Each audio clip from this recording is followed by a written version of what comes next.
are casual relationships really what women want?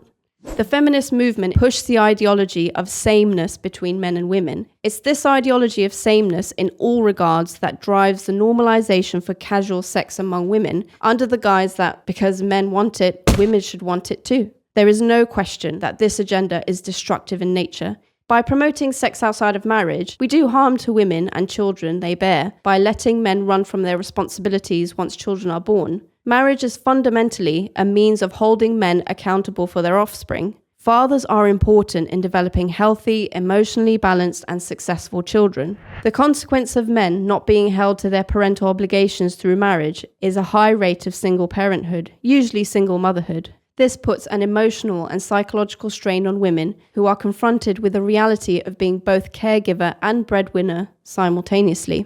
Our rejection of marriage in exchange for hollow, temporary relationships that can have catastrophic effects on our physical and mental health has been a poor trade-off.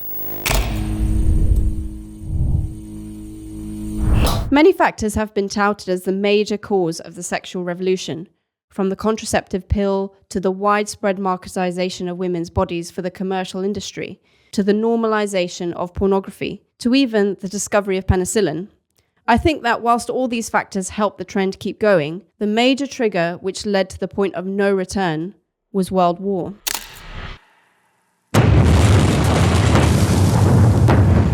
In the wake of the Second World War, many women played a key part in the war machine by providing labour for the production of ammunition and other equipment essential to the war effort. Others, however, were recruited as so-called victory girls. In states such as Kansas, women were recruited to show patriotism by offering companionship and often other intimate services to servicemen. There is no doubt that the actions of such groups of women challenged the social attitudes surrounding relationships outside of marriage. While this was important in shifting the culture, it's not the whole story. The core reason was in fact the effect of war itself on marriages in the civilian population, resulting in a large number of children being born outside of marriage. War fractures marriages deeply by causing an emotional chasm to develop between couples during a time of great difficulty. Relationships then occur outside of marriage for both men and women during a period of separation. Children born and raised outside of the traditional family structure common to their parents' generation means that they themselves grew up with the notion that being born outside of marriage is or can be a normal way of living because it was normal for them. So, war broke a massive taboo that had previously remained intact for generations, that sexual relationships required marriage. In England and Wales, the registration of births outside of marriage remained relatively low between 1901 and 1940, with an average rate of 44 births per thousand of the population. However, by the end of the Second World War, this number had more than doubled to 93 births per thousand, with rates declining before then skyrocketing in the 1960s to 1970s. Both world wars saw a similar trend to the increase in births outside of marriage. However, the Second World War saw a much greater increase in these births than at any other time since records began.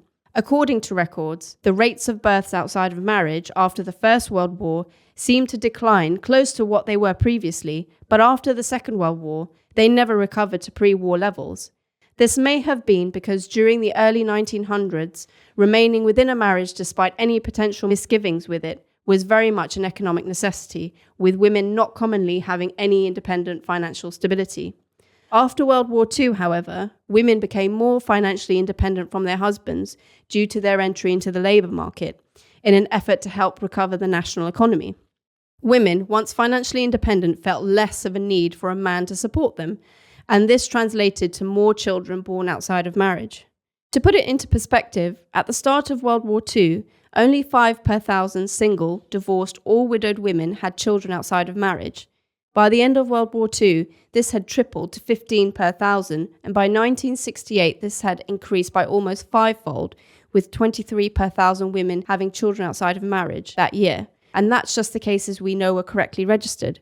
Because of the taboo nature of the issue, it's more than likely that rates were actually higher than records state. It's these children who brought about the sexual revolution of the 1960s as they entered adulthood.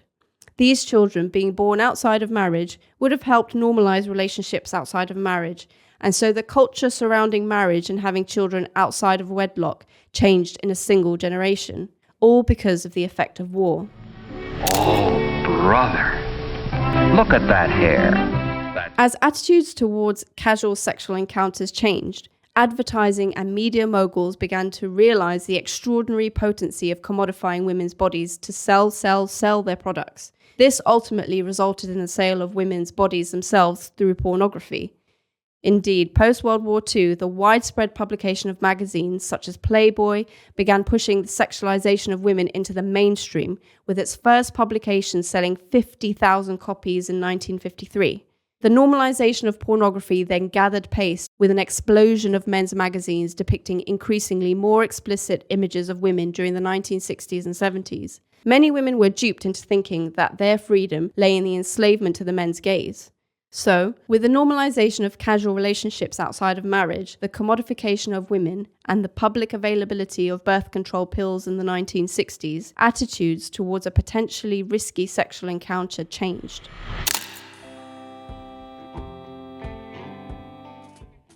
But are casual relationships really what women want? There are many social experiments and surveys comparing the behavior of men and women in similar situations, and they show gaping differences between the risk-taking behaviors of both groups. When men are approached for such encounters, they are much more likely to engage in casual, no-strings-attached relationships as compared to women.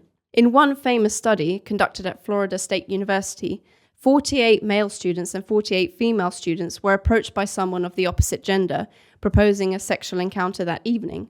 The responses varied wildly. When going to the apartment of the experimenter was proposed, 69% of males agreed as compared to just 6% of females. The gap only increased when the experimenter invited them directly to their bed, with 75% of men agreeing and none of the women agreeing. When the experiment was reproduced 4 years later, the results were exactly the same. The reality is that women are not as great risk takers in casual relationships as men are, because they bear the brunt of unplanned pregnancies. Women have been fed the idea that in order to be seen as liberated, they should always be sexually available. And if they aren't, they're old-fashioned, too modest, prude, and repressed. This culture shift has happened historically because of the understandable backlash to the long-held ideology that because men and women are physically or biologically different, they are also therefore inferior to men. This unfortunately led to the continuation of oppression through limited legal and educational rights that continued for multiple generations. The feminist movement, in response to this, pushed the ideology of sameness between men and women. It's this ideology of sameness in all regards that drives the normalization for casual sex among women, under the guise that because men want it, women should want it too. There is no question that this agenda is destructive in nature, and we can't brush under the carpet the natural consequences that have come about under this agenda, namely the rise of sexually transmitted infections, which can cause severe damage, leaving women with diminished fertility as well as with long-term chronic pain. The effects seen on the next generation are harmful too. By promoting sex outside of marriage and before marriage, we do harm to women and children they bear by letting men run from their responsibilities once children are born. Marriage is fundamentally a means of holding men accountable for their offspring, and that's its primary social purpose. This is reflected in research that has shown time and time again that unmarried parents are less likely to stay together than married partners. In addition, the instability of parental relationships with biological fathers often leaving the picture is among the key reasons why children to such families fall short of their potential. In fact, by the age of 5, more than a third of children born outside of marriage have little to no involvement with their biological fathers.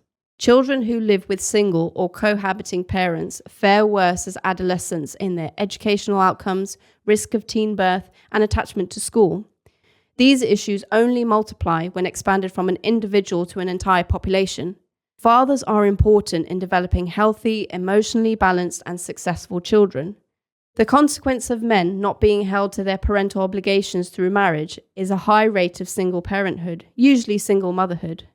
This puts an emotional and psychological strain on women who are confronted with the reality of being both caregiver and breadwinner simultaneously. Consequently, the rise and continued high rate of abortions in the USA, with more than 2,300 terminations per day in 2017 alone, has also taken place. Whether you agree with abortion and under what circumstances you accept its need or not, the fact of the matter is that it's no easy decision to make, and its effects have a lasting psychological impact on the rest of a woman's life. The case is clear then. Women and children do much better when sexual relationships occur in the context of a relationship sealed by marriage, in which fathers are committed to the family unit. These risks I've outlined are very real risks women face today, largely because of a ferocious and unquenching need for the feminist movement to push the agenda that women are the same as men in all aspects, even if the behavior promoted is dangerous to the well-being of women themselves. Women are not exactly the same as men. We are different in a few but important ways, and we should be proud of it. These small but important differences don't make us less or better than men. Our rejection of marriage after World War II in exchange for hollow, temporary relationships that can have catastrophic effects on our physical and mental health has been a poor trade-off. To sum up, the sexual revolution was a byproduct of a post-religious Christian society in the context of a backlash against historical oppression and world wars that irretrievably fractured the family unit and normalized relationships outside of marriage. Since then, the drive for unrestricted, unfettered pleasure in the name of freedom, even at the cost of marital relationships, the family unit, the well-being of women themselves, and the next generation, has continued. I'd like to quote Hazrat Mirza Tahir Ahmed, the fourth caliph of the Ahmadiyya Muslim community, from his book, Islam's Response to Contemporary Issues. He writes, "Whether you and I can both agree on the truth of God's existence and his playing a role in our lives in shaping our destiny, and whether we are willing to change our social behavior according to his guidance, one thing is for sure, that mankind can never defeat consequence, whether you call it the act of God or the law of nature. Any social behavior that society adopts that goes against spiritual law and guidance is bound to end in turmoil for us all. We can't as a society have unlimited, unrestricted pleasure in whichever way we want whenever we want it. What we do have the power to do is exchange values for options available to us. If we seek to escape responsibility or realities of everyday life with the help of distractors such as sex and pointless endeavors, we will inevitably fall prey to an artificially created market designed to extract your currency at any cost and whose sole purpose is to amass wealth and power. Such a society chooses these pastimes in place for nobler human values, peace and security for the society as whole. You can't have both simultaneously. You can't have your cake and eat it." Islam's emphasis is juxtaposed to today's attitude in this regard. Islam encourages pleasurable pastimes, but not at the cost of the moral fabric of the individual or security of the society as a whole. In the words of the Caliph himself, Islam has a clear message. It has a well-defined plan to protect, guard, and preserve a universal family system or to rebuild it wherever it has been totally demolished. Thanks for watching. If you like this video, give it a thumbs up, subscribe, and hit that notification bell. See you next time. Peace be upon you.